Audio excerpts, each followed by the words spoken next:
ওসমান হাদি একমাত্র ব্যক্তি ছিল যে দলের লেজুর বৃত্তি না করে, দলের লিয়াজু লবিংয়ের মধ্যে না গিয়ে, আসন ভাগাভাগির মিথ্যা দুর্গন্ধযুক্ত নিকৃষ্ট কালচারের মধ্যে না গিয়ে যেটা সত্য ওইটাই মানুষের মুখের উপর স্ট্রেট ফরওয়ার্ড বলে দিত।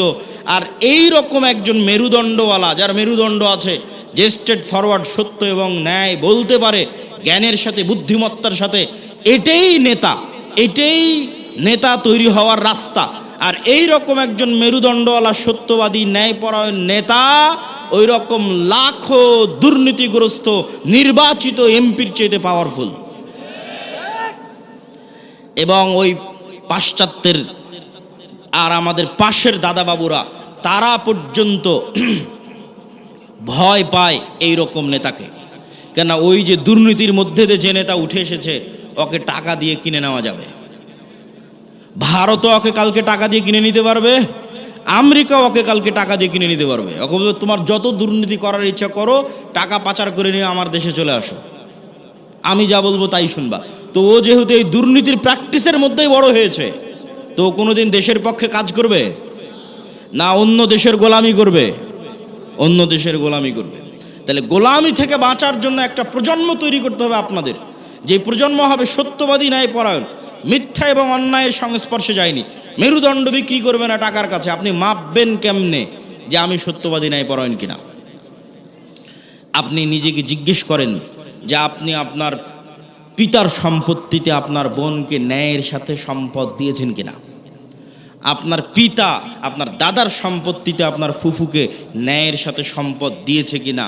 যদি দেখেন হ্যাঁ ন্যায়ের সাথে বন্টন হয়েছে, তাহলে আপনার মধ্যে নেতৃত্বের গুণ আছে, আল্লাহর দৃষ্টিতে আপনি নেতা হতে পারবেন।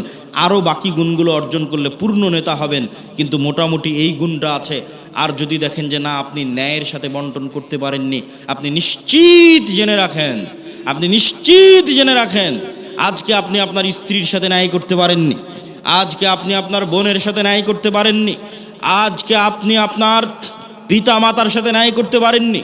ওয়াল্লাহি আল্লাহর কসম করে বলছি, ওয়াল্লাহি আল্লাহর কসম করে বলছি, যে তার বোন তার ফুফুর সাথে ন্যায় করতে পারেনি, এই ব্যক্তিও যদি নির্বাচিত হয়ে ক্ষমতায় আসে, সেও গত 16 বছরের চেয়ে বড় দুর্নীতিবাজ হবে। তাহলে নেতা তখনই তৈরি হবে যখন ন্যায় এবং সত্যবাদিতা তার রক্তের মধ্যে থাকবে। আর মিথ্যা গোলামির কালচার। ইব্রাহিম আলাইহিস সালাতু ওয়াস সালামের 2 সন্তান, এক সন্তানের নাম ইসহাক, আর এক সন্তানের নাম ইসমাইল। ইসহাককে রেখে দিলেন জেরুজালেমে, আর ইসমাইলকে রেখে দিলেন মক্কায়। ইসমাইল থেকে মুহাম্মদ পর্যন্ত এই দীর্ঘ সময়ে এই বানু ইসরাইলের সাথে কি হচ্ছে দেখেন, শর্টকাট। ইসহাকের সন্তান ইয়াকুব, ইয়াকুবের সন্তান ইউসুফ, ইউসুফের 11 ভাই মিলে, পিতা মাতা মিলে মিশর। মিশরে ইউসুফের মৃত্যুর পরে ফেরাউনের 300 বছরের গোলামি, ফেরাউনের গোলামি থেকে মুসার হারুনের হাত ধরে মুক্তি, মুসার হারুনের হাত ধরে মুক্তির পরে 40 বছর সিনাই মরুভূমিতে পাগলের মতো ঘুরপাক, 40 বছর পর ইউশা বিন নুনের হাত ধরে জেরুজালেম বিজয়, তারপরে পুনরায় আর এক জালেম বাদশার কারণে জেরুজালেম থেকে বিতাড়িত, তারপরে দাউদ, সুলাইমান এবং তালুতের মাধ্যমে জেরুজালেম বিজয়, জেরুজালেম থেকে সারা পৃথিবীতে শাসন ক্ষমতা প্রতিষ্ঠা, তারপরে আস্তে আস্তে জাকারিয়া, ইয়াহিয়া, ঈসা, মারিয়াম। এই যে দীর্ঘ সময় বানু ইসরাইলের, এই দীর্ঘ সময়ে বানু ইসরাইলের চরম উত্থান পতন হয়েছে। 2-3 বার গোলামির জিঞ্জিরে আবদ্ধ হয়েছে। তার মধ্যে সবচেয়ে বড় গোলামি ছিল ফেরাউনের 300 বছর। এই গোলামির জিঞ্জিরে আবদ্ধ হওয়ার কারণে এরা নবীর সন্তান হওয়ার পরও, ইব্রাহিমের সন্তান হওয়ার পরও, ইসহাকের সন্তান হওয়ার পরও এরা মিথ্যা বলা, ধোকা দেওয়া, 2 নম্বরই রাস্তা শিখে নিয়েছিল। এই জন্য আল্লাহ বলল, শনিবারের দিন তোমরা মাছ ধরবা না। দাউদ কোরআন পড়ে, মাছেরা কোরআন শুনতে আসে, জাবুর শুনতে আসে। এরা করলো কি, শনিবারের দিন মাছগুলো আটকে রেখে দিল, রবিবারের দিন ধরলো। কি পরিমাণ ধোকাবাজ! অথচ এরা নবীর সন্তান, ইব্রাহিমের সন্তান, এই সিলসিলার সন্তান।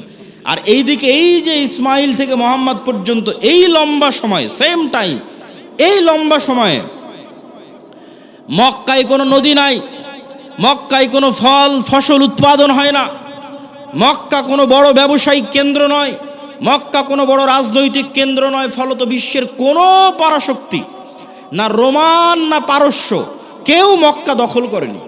মক্কা দখল করে কেউ কোনোদিন ইসমাইলের সন্তানদের গোলাম বানায়নি। ফলত ইসমাইল থেকে মোহাম্মদ পর্যন্ত ইসমাইলের সন্তানেরা শিরকে লিপ্ত হলেও 2 নাম্বারই দুর্নীতি, জুয়াচুরি, ধোঁকা এই রাস্তাগুলো থেকে অনেক অনেক দূরে ছিল। এর 2-1টা উদাহরণ আপনি দেখতে পাবেন। Abdul Muttalib, Abu Taleb, Abu Sufian. Abdul Muttalib Muhammad সাল্লাল্লাহু আলাইহি ওয়াসাল্লামের দাদা, ইনি মুশরিক, কিন্তু আব্দুল মুত্তালিবের হিস্ট্রিতে কেউ দেখাতে পারবে না যে ও মিথ্যুক, মানুষের সম্পদ মারে নাই, 2 নাম্বারই করে ধোঁকাবাজি করে, এটা দেখাতে পারবে না। আবু তালেব মুহাম্মদ সাল্লাল্লাহু আলাইহি ওয়াসাল্লামের চাচা, মৃত্যু পর্যন্ত ইসলাম গ্রহণ করেনি আল্লাহর নবী এতবার বলার পরেও, কিন্তু আবু তালেব সত্যবাদী ছিল, ন্যায়পরায়ণ ছিল, মানুষকে ধোঁকা দিয়ে, মানুষের টাকা নিয়ে মেরে খাওয়া, জুয়াচুরি, ধোঁকাবাজি এগুলো বুঝতো না। এই জন্য আল্লাহর নবী বলে গেছে, আল আইম্মাতু মিন কুরাইশ, মক্কা বিজয়ের পর প্রায় সব কুরাইশ ইসলাম গ্রহণ করে নিয়েছিল। সব মক্কা বিজয়ের আগ পর্যন্ত তারা কাফের থাকতে পারে, আল্লাহ নবীর সাথে যুদ্ধ, মারামারি সব কিছু করেছে, কিন্তু মক্কা বিজয়ের পর প্রায় সব কুরাইশ ইসলাম গ্রহণ করে নিয়েছে। আল্লাহ নবী বলেন, আল আইম্মাতু মিন কুরাইশ, আমার উম্মতে যতদিন নেতা হবে, খলিফা হবে, কুরাইশ বংশ থেকে হবে, ইসমাইলের সন্তান থেকে হবে। আবু বকর কুরাইশ বংশের, ওমর কুরাইশ বংশের, উসমান কুরাইশ বংশের, আলী কুরাইশ বংশের, সব ইব্রাহিমের সন্তান, ইসমাইলের সন্তান। সম্মানিত উপস্থিতি, কি বুঝালাম এটার থেকে? গোলামি মে বদল জাতি হে কওমো কা জমির, গোলামি করলে জাতির চরিত্র চেঞ্জ হয়ে যায়। আমরা যে 190 বছর ব্রিটিশের গোলামি করেছি এবং আমাদের স্বভাব চরিত্র চেঞ্জ হয়ে গেছে, তার একটা আলামত আমি নিজে ইউরোপ সফর করতে গিয়ে পেয়েছি, চাক্ষুষ একটা আলামত বলি। আমি মনে করতাম সারা পৃথিবী ইংরেজি ভাষা দিয়ে চলে। আমাকে যেহেতু কেউ কোনোদিন এই ভুলটা ভেঙে দেয়নি, আমি যেহেতু নিজে প্র্যাকটিক্যালি আমার এই ভুল ধরা পড়েছে, ফলত আমার রিয়েলাইজেশন অনেক গভীর। তো আমি মনে করতাম সারা পৃথিবী ইংরেজি দিয়ে চলে। ইংল্যান্ডেও থাকলাম প্রায় 1 বছর। এই ইংল্যান্ডে থাকা অবস্থায় যখন ফ্রান্স গেলাম, স্পেন গেলাম, ইতালি গেলাম, স্পেনের যখন কর্ডোভা, গ্রানাডায় যাওয়ার জন্য যে বিমানবন্দরে নামলাম, ওই বিমানবন্দরে নেমে এক্সিট লেখাটা আমি ইংরেজিতে খুঁজে পাচ্ছিলাম না। ইংরেজি ভাষার এত অনুপস্থিতি যে বাহিরে যে বের হব, কোন রাস্তা দিয়ে বের হব, কোথায় এক্সিট, কিছু খুঁজে পায় না, সব স্প্যানিশ ল্যাঙ্গুয়েজ। যারা এয়ারপোর্টে দায়িত্ব পালন করছে, ওদের সাথে গিয়ে যে ইংরেজিতে কথা বলবো, ওরাও ইংরেজি বোঝে না। আরে অন্তত এয়ারপোর্টে দায়িত্বশীল তো ইংরেজি বুঝবে। এত উন্নত রাষ্ট্র স্পেন, এত উন্নত রাষ্ট্র ফ্রান্স, এত উন্নত রাষ্ট্র ইতালি, ইংরেজি জানে না। আমার তো মাথায় ঘুরে গেল, কেন ইংরেজি জানে না? তখন আমি রিয়ালাইজ করলাম, আমার মদিনা ইসলামী বিশ্ববিদ্যালয়ের বন্ধু, বাড়ি আফ্রিকা, ও বলতো আর ভাষা ফরাসি। আমি তখন এটা না অত গভীর চিন্তা করিনি যে ওর ভাষা ফরাসি কেন। ফ্রান্সে যখন গেলাম, দেখি ফ্রান্সে সব আফ্রিকান মুসলমান। ফ্রান্সে ভারত পাকিস্তানের মুসলমান কম, আফ্রিকার মুসলমান বেশি। ইংল্যান্ডে আবার ভারত পাকিস্তানের মুসলমান বেশি, আফ্রিকার মুসলমান কম।